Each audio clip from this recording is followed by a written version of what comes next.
নমস্কার বন্ধুরা, আজকের ভিডিওতে আমার পোর্টফোলিওর একটি কোম্পানি, যে কোম্পানি নিজের ইন্ডাস্ট্রিতে মার্কেট লিডিং পজিশনে রয়েছে, ডোমেস্টিক মার্কেটের পাশাপাশি গ্লোবাল মার্কেটেও কোম্পানির খুবই স্ট্রং প্রেজেন্ট রয়েছে এবং কোম্পানির শেয়ার প্রাইস আজকে একদিনের ট্রেডিং সেশনে 16% কারেকশন করেছে। তো একদিনে এই 16% প্রাইস কারেকশন এবং কোম্পানির একটা কোয়ালিটি ভ্যালুয়েশন এই কোম্পানিটাকে আজকের দিনে ঠিক কি ডিসিশন নেওয়ার মতন পজিশনে এনে দাঁড় করিয়েছে। মানে এই কোম্পানিতে যদি আপনার হায়ার প্রাইসে পারচেস করা থাকে তাহলে আপনার কি ডিসিশন নেওয়া উচিত, যার কাছে এখনো এই কোম্পানি নেই তাদের জন্য এখানে কোনো গোল্ডেন অপরচুনিটি ক্রিয়েট হচ্ছে কিনা, অথবা কোম্পানিতে স্ট্রাকচারাল কোনো শিফটিং এর জন্য এই কোম্পানি থেকে এক্সিটের ডিসিশন নেওয়া উচিত কিনা। আশা করছি পুরো ভিডিওটি দেখলে আপনি নিজেই একটা পারফেক্ট ডিসিশনে পৌঁছাতে পারবেন এবং খুব সহজ কনসেপ্টের মাধ্যমে আমি পুরো পয়েন্টসটা আপনার সাথে কভার করব। কারণ ভিডিওটি বানিয়ে আমাকে অ্যাকচুয়ালি বাইরে এক জায়গায় যেতে হবে, যে কারণে আমারও তাড়াহুড়ো রয়েছে। আমি খুব শর্টে শুধু ইম্পর্টেন্ট পয়েন্টসগুলোই আপনার সাথে কভার করে একটা পারফেক্ট ডিসিশনে আপনাদের পৌঁছে দেওয়ার হেল্প করতে পারি। তবে আমার তরফ থেকে ভিডিওটাকে কোনো ধরনের রিকমেন্ডেশন হিসেবে কিন্তু নেবেন না। প্রথমে কোম্পানির নাম বলি, কেপিআইটি টেকনোলজি, যে কোম্পানি আর&ডি বিজনেস সেগমেন্টে নিজের ইন্ডাস্ট্রিতে মার্কেট লিডিং পজিশনে রয়েছে এবং বাম্পার গ্রোথের ট্র্যাক রেকর্ডও কোম্পানি আমাদের দেখিয়েছে। কোম্পানির মেইন প্রাইস কারেকশনের পেছনে একটাই লজিক রয়েছে, ম্যানেজমেন্ট টিমের গাইডেন্স রিডিউস করা বা গাইডেন্স কাট করা। ম্যানেজমেন্ট টিম বলেছে এই কোয়ার্টারে কোম্পানির মার্জিন শ্রিঙ্ক হতে পারে এবং কোম্পানির প্রফিটে কিছুটা নেগেটিভ ইম্প্যাক্ট আসতে পারে, যে কারণে অপারেটিং প্রফিট মার্জিনে 1 থেকে 2% কারেক্ট হওয়ার স্কোপ রয়েছে। আর এই একটা নেগেটিভ নিউজের জন্য জেপি মর্গান এই কোম্পানিটাকে রিপোর্ট বের করে 700 প্রাইস থেকে টার্গেট থেকে কারেক্ট করে 550 মানে কারেকশন করে প্রাইস আরো ডাউনে দিয়ে দিয়েছে 150-এর টার্গেট। যে কারণে শেয়ার প্রাইসটা জেপি মর্গানের টার্গেট হিসেবে, এটা আমার কোনো টার্গেট নয় বা আমার কোনো রিকমেন্ডেশন নয়, শুধু তাদের প্রাইস টার্গেটের জন্য শেয়ার প্রাইস আজকে এতটা কারেক্ট করেছে।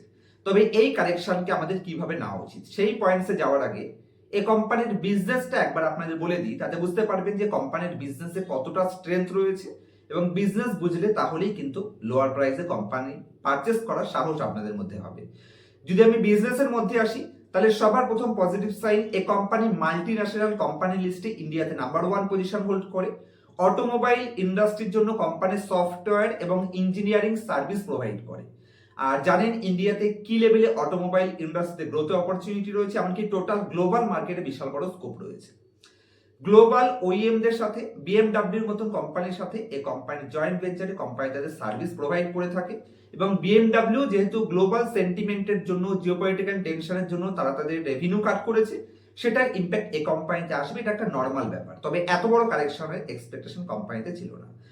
যদি আমি কোম্পানির মেইন বিজনেসের 4টে অ্যাডভান্টেজের কথা বলি, তাহলে কোম্পানির গাড়ির বিভিন্ন ফিচার্স, মেইন বিজনেসের মধ্যে গাড়ির বিভিন্ন ফিচার্স যেরকম পাওয়ার ট্রেন, ইনফোটেইনমেন্ট সিস্টেম, অ্যাডাস এর মতন এই সিস্টেমগুলো ডেভেলপমেন্টের কাজ করে থাকে এবং ইন্টিগ্রেশনের কাজ করে থাকে, যেটা নিয়ার ফিউচারে বিশাল বড় গ্রোথের অপরচুনিটি রয়েছে। আজ থেকে 5 বছর আগে গাড়ি শুধুমাত্র একটা ট্যাঙ্কের ডাব্বা ছিল, এখন কিন্তু গাড়ি সফটওয়্যার লোডেড গাড়ি, যে কারণে ডেফিনেটলি ফিউচারে এই ইন্ডাস্ট্রির বিশাল বড় স্কোপ রয়েছে। ডোমেস্টিক মার্কেটে তো রয়েছেই, টোটাল গ্লোবাল মার্কেটে কিন্তু এই ইন্ডাস্ট্রি গ্রোথের অপরচুনিটি রয়েছে। কোম্পানির টোটাল রেভিনিউয়ের এই ডেভেলপ এবং ইন্টিগ্রেশনের মাধ্যমে, মানে পাওয়ার ট্রেন, ইনফোটেইনমেন্ট সিস্টেম এবং অ্যাডাস এই ফিচার্সের মাধ্যমে কোম্পানি 60% রেভিনিউ জেনারেট করে, আর 22% রেভিনিউ জেনারেট করে সফটওয়্যার, আর্কিটেকচার, ডিজাইন এবং অটোমেশন থেকে। 18% রেভিনিউ ডিপেন্ড করে ক্লাউড, তার সাথে ডায়াগনস্টিক সলিউশন এবং কানেক্টিভিটি এই সলিউশন থেকে। 75% মানে কোম্পানির যে টোটাল রেভিনিউ আছে 100%, তার মধ্যে 75% revenue company USA, United state America এবং ইউরোপ থেকে জেনারেট করে। তাহলে একটা কোম্পানির কাছে কতটা অ্যাডভান্টেজ থাকলে সে কোম্পানি গ্লোবাল মার্কেটের গাড়িগুলোকে তাদের সার্ভিস দিয়ে থাকে। মাথা রাখবেন, এই কোম্পানি আমাদের নর্মাল আইটি ইন্ডাস্ট্রির মতো নর্মাল আইটি সার্ভিস দেয় না, এটি কিন্তু একটি research and development driven company, যে কারণে অবশ্যই কোম্পানির কাছে কিছু কম্পিটিটিভ অ্যাডভান্টেজ রয়েছে। আর একটু পরে ফান্ডামেন্টালটা আমি আপনার সাথে শেয়ার করছি। কোম্পানির ম্যানেজমেন্ট টিমের একটি স্ট্র্যাটেজি অথবা স্ট্র্যাটেজিক শিফট চলছে, যেখানে ম্যানেজমেন্ট টিম বলছে তারা ডোমেইন এবং এআই প্রোডাক্টের দিকে ফোকাস করছে, যেটা লং রানে কোম্পানিকে বড় ভ্যালু ক্যাপচার করতে হেল্প করতে পারে। আর এর জন্য আমি মনে করছি এই যে শর্ট টার্ম প্রাইস কারেকশন, এটা আমাদের অ্যাকচুয়ালি ডাইরেক্টলি তো এটা বলা যায় না। যাই হোক, পরের পয়েন্টসগুলো কভার করি, আপনারা নিজেরাই বুঝতে পারবেন যে কি হিসেবে নেওয়া উচিত, কারণ এখন সেবির প্রচুর রুলস এবং রেগুলেশনস রয়েছে। চলুন ফান্ডামেন্টাল এবং ভ্যালুয়েশন দেখি। আশা করছি আপনারা আমার স্ক্রিনে দেখতে পাচ্ছেন। আমি যদি কেপিআইটি টেকের সবার প্রথমে ভ্যালু পয়েন্টসে আসি, তাহলে কোম্পানি মাত্র 23-এর পি রেশিও ডিমান্ড করছে। পিইজি রেশিও বলছে যে কোম্পানি পারফেক্ট পিইতে ট্রেড করছে, মানে ভবিষ্যতে পি এক্সপেনশনের স্কোপ কোম্পানির মধ্যে রয়েছে। আমি যদি ইন্ডাস্ট্রির সাথে কম্পেয়ার করি, তাহলে ইন্ডাস্ট্রি 21-এর পি ডিমান্ড করে, মানে 20.5, আর এই কোম্পানি 23। ইন্ডাস্ট্রির মার্কেট লিডার তো একটু বেশি পি তো ডিমান্ড করবেই। ডেট একেবারে ম্যানেজেবল পজিশনে রয়েছে, 1.5% ডিভিডেন্ডও দেয় যেহেতু ক্যাশ রিচ কোম্পানি। টপের থেকে একটা বাম্পার প্রাইস কারেকশন হয়েছে। আমি যদি কোম্পানির টপ থেকে দেখি, তাহলে এখানে কোম্পানি হাই বানিয়েছিল, দেখতে পাচ্ছেন কত, সেখান থেকে একটা বাম্পার লেভেল প্রাইস কারেকশন। তো সেই হিসেবে আমার মত অনুযায়ী দেখুন, লাস্ট 5 বছরের অলমোস্ট লোয়ার প্রাইসের আশেপাশে লেভেলে চলে এসেছে একটা কোয়ালিটি কোম্পানি। আমি যদি কোম্পানির রিটার্ন রেশিও দেখি, 26% return on capital employed, 21% return on equity. Profit and loss স্টেটমেন্টে হিস্ট্রির বাম্পার গ্রোথের ট্র্যাক রেকর্ড। আমি যদি এবছরও কোম্পানির প্রফিট সেলস গ্রোথ দেখি, তাহলে এই নেগেটিভ সেন্টিমেন্টেও কোম্পানি 11% তাদের রেভিনিউকে গ্রোথ করেছে। বটম লাইনে যদি আমি আসি, বটম লাইন কিছুটা কন্ট্রাকশন হয়েছে, তবে অসুবিধার কিছু নেই। টোটাল গ্লোবাল সেন্টিমেন্টের বিষয় এক্ষেত্রে আমরা জানি। আর এই কোম্পানির লাস্ট 3 বছরে যে হিসেবে তার প্রফিট গ্রোথ করেছে, রিটার্ন সেরকম দেয়নি।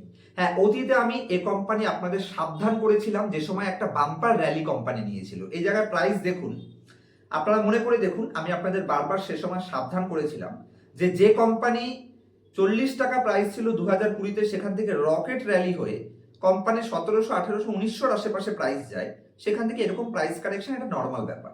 তবে এই লেভেলে কোম্পানিতে কি ডিসিশন নেওয়া উচিত, আশা করছি পুরো ভিডিওতে আমি কি বোঝানোর চেষ্টা করছি আপনারা বুঝতে পারছেন। কোম্পানির ফান্ডামেন্টালি কোথাও কোনো চেঞ্জেস হয়নি। কোম্পানি কি লেভেলের ক্যাপেক্সের প্ল্যান করছে বা অ্যাকুইজিশন করছে, যেটা মার্চ 2025-এ কোম্পানির ফিক্সড অ্যাসেটের সাথে মার্চ 2026-এর ফিক্সড অ্যাসেট কম্পেয়ার করলে আপনারা আইডিয়া পাবেন। যেখানে 1 বছর আগে কোম্পানির টোটাল অ্যাসেট ছিল, ফিক্সড অ্যাসেট ছিল অ্যাভারেজ 2000 কোটির আশেপাশে, সেটা বর্তমানে 4000 কোটির আশেপাশে। ভালো করে ভেবে দেখুন, কোনো কোম্পানি তাদের ফিক্সড অ্যাসেট কখন গ্রোথ করবে, যখন সেই ইন্ডাস্ট্রিতে স্কোপ দেখতে পাচ্ছে, যখন কোম্পানি ইন্ডাস্ট্রির গ্রোথের অপরচুনিটি ক্যাপচার করতে চাইছে, নাকি কোম্পানি রেজিস্টার পজিশনে রয়েছে। আশা করছি এটুকু বুদ্ধি আপনাদের রয়েছে। আমি আমার কোম্পানিতে ক্যাপেক্স তখনই করব যখন আমার কোম্পানির ফিউচারে গ্রোথের অপরচুনিটিকে আমি ক্যাপচার করার চেষ্টা করছি। সেটা ক্লিয়ার সাইন এই কোম্পানির ফান্ডামেন্টালের ফিক্সড অ্যাসেটের মধ্যে দেখা যাচ্ছে। যদি আমি কোম্পানির ক্যাশ ফ্লোতে আসি, পজিটিভ ক্যাশ ফ্লো রয়েছে, কোনো অসুবিধা নেই। এমনকি নেট ক্যাশ ফ্লো কোম্পানি পজিটিভে রয়েছে। শেয়ার হোল্ডিং প্যাটার্নের স্ট্রং হ্যান্ডরা কি করছে, হ্যাঁ, এফআইআই তাদের স্টেককে এখানে কিছুটা রিডিউস করেছে, তবে ডিআইআই তাদের স্টেককে কিন্তু কন্টিনিউ ইনক্রিজ করেছে। ধরতে পারেন বর্তমানে লাইফ টাইম হাইস্টের আশেপাশেই পজিশন রয়েছে, কন্টিনিউ কিন্তু তাদের স্টেককে ইনক্রিজ করছে, যে ক্ষেত্রে বোঝা যাচ্ছে এই কোম্পানিতে ডিআইআই এর কতটা কনফিডেন্স রয়েছে। রিটেল পাবলিকের কাছে কিন্তু স্টেক আসেনি, রিটেল পাবলিকের কাছে 21% ছিল, এখনো 21% স্টেকই এখানে রয়েছে। আর ডিআই এর মধ্যে যদি আমি এখানে প্লাসে ক্লিক করি, তাহলে এলআইসি তাদের একটা স্ট্রং স্টেক রয়েছে, মিরাই অ্যাসেট মিউচুয়াল ফান্ড রয়েছে, ক্যানারা রোবাকো রয়েছে, এছাড়া যদি আমি আসি আইসিআইসিআই প্রুডেন্সিয়াল লাইফ ইন্স্যুরেন্স রয়েছে। সব স্ট্রং হ্যান্ড গুলো এই কোম্পানির মধ্যে রয়েছে, এইচডিএফসি ইন্স্যুরেন্স রয়েছে। তো ডেফিনেটলি আমার মত অনুযায়ী এই যে কোম্পানির মধ্যে একটা বড় প্রাইস কারেকশন, আজকে 16% একদিন কারেকশন করেছে, অবশ্যই ম্যানেজমেন্ট টিম তাদের গাইডেন্স কমিয়েছে, এটা নেগেটিভ সাইন, আমি এটাকে পজিটিভ হিসেবে নেব না। কিন্তু মাথায় রাখতে হবে, কোম্পানি যে তো বলছে যে আমাদের গাইডেন্স আমি রিডিউস করছি, কারণ আমি করতে পারছি না সে লেভেলে। তো এটার জন্য প্রাইস যতটা কারেকশন হয়েছে ওয়ান টাইম পিইজি রেশিওতে, আমার মনে হয় না যে লং টার্ম ইনভেস্টরদের জন্য কোনো প্রবলেম হতে পারে। যদিও এই কোম্পানি আমার কাছে রয়েছে এবং আমার পোর্টফোলিওতে অ্যাভারেজে একটা ভালো পরিমাণে লসে আমি রয়েছি, কিন্তু যাদের কাছে এখনো নেই তাদের জন্য আমার মনে হয় এটা একটা ভালো ডিসিশন নেওয়ার মতন সময় চলে এসেছে। আর অবশ্যই উল্টো পাল্টা অ্যাভারেজ করে 3%-এর বেশি করবেন না, যেহেতু আমার কাছে অলরেডি 3% অ্যালোকেশন হয়ে গেছে, যে কারণে আমি আর অ্যাড করতে পারছি না। তাহলে কোম্পানি একটা পারফেক্ট ডিসিশনের মতন সময় রয়েছে। তো আশা করছি আপনাদের সমস্ত ডাউট ক্লিয়ার করতে পেরেছি। কেপিআইটি টেক কোম্পানিটা ঠিক কি ডিসিশন নেওয়া উচিত সেই রিলেটেড। আর কোনো কোশ্চেন থাকলে কমেন্ট সেকশনে জানাবেন, আমি অবশ্যই রিপ্লাই দেওয়ার চেষ্টা করব। স্টক মার্কেটে বেস্ট পারফর্ম তখনই করতে পারবেন যখন আপনি পারফেক্ট পোর্টফোলিও তৈরি করতে পারবেন, আপনার পোর্টফোলিওর একটি কোম্পানি 50% ডাউনে গেলে অন্য কোম্পানি সেটাকে রিকভারি করার ক্ষমতা রয়েছে কিনা। মনে করে দেখুন, আজ থেকে 6-7 মাস আগে, 1 বছর আগে আমি এসজি ফিনসাপ কোম্পানি আপনার সাথে ডিসকাস করেছিলাম। সেই কোম্পানি সেখান থেকে বাম্পার রকেট র্যালি নিয়েছে। আজকে এই মার্কেটেও কোম্পানি অ্যাভারেজ 10-12% র্যালি নিয়ে বসে আছে। উল্টো দিকে এই কোম্পানি 15% ডাউনে রয়েছে। মেইন প্রবলেমটা হচ্ছে রিটেল ইনভেস্টররা যে কোম্পানি তাদের লস দেখায় সেটাকে চুপ করে ধরে বসে থাকে, সেখানে ইমোশনটাকে চুপ করে ধরে নেয়। কিন্তু যে কোম্পানি যখনই 20-25% প্রফিট দেখাবে আগে ভাগে সেটাকে তাড়ানোর চেষ্টা করে। একটা দুটো কোম্পানি আপনার এগেইনস্টে যাবে, কিন্তু সেটাকে রিকভারি করার মতন যে বেস্ট কোম্পানিটা রয়েছে সেটাকে পারফর্ম করতেও সময় দিতে হবে। আর সেটার জন্য দরকার যথেষ্ট পরিমাণে কনফিডেন্স। সেই কনফিডেন্স কোথায় পাবেন? যখন আপনি মার্কেট সাইকেল বুঝবেন, যে কিভাবে কোন মার্কেট সাইকেলে কোন কোম্পানি সেফ পজিশনে থাকতে পারে, কোন কোম্পানি তার ভ্যালুয়েশন চুরি করে দেখাচ্ছে কিনা, তবেই আপনি আইডিয়া পাবেন। আর এই সমস্ত পয়েন্টস আমি পার্সোনাল ক্লাসে শিখিয়ে থাকি। কোয়ালিটি কোম্পানি কোথা থেকে খুঁজে বের করবেন, কোন কোম্পানি ডাটা চুরি করছে কিনা, তার অ্যাডভান্স লেভেল ভ্যালুয়েশন কি করে বের করবেন, এই সমস্ত পয়েন্টস পার্সোনাল ক্লাস শিখতে ইন্টারেস্টেড থাকলে স্ক্রিনের উপর দেওয়া মোবাইল নাম্বারে কন্ট্যাক্ট করতে পারেন, যেখানে ক্লাসের পরে প্রত্যেকটা স্টুডেন্টের লাইভ মার্কেটে ডিসিশন মেকিংও হেল্প পাবেন এবং লাইফ টাইম সাপোর্টের ব্যবস্থাও এখানে থাকছে। দেখা হচ্ছে নেক্সট ভিডিওতে। ততক্ষণ পর্যন্ত হ্যাপি ইনভেস্টিং, হ্যাপি ট্রেডিং।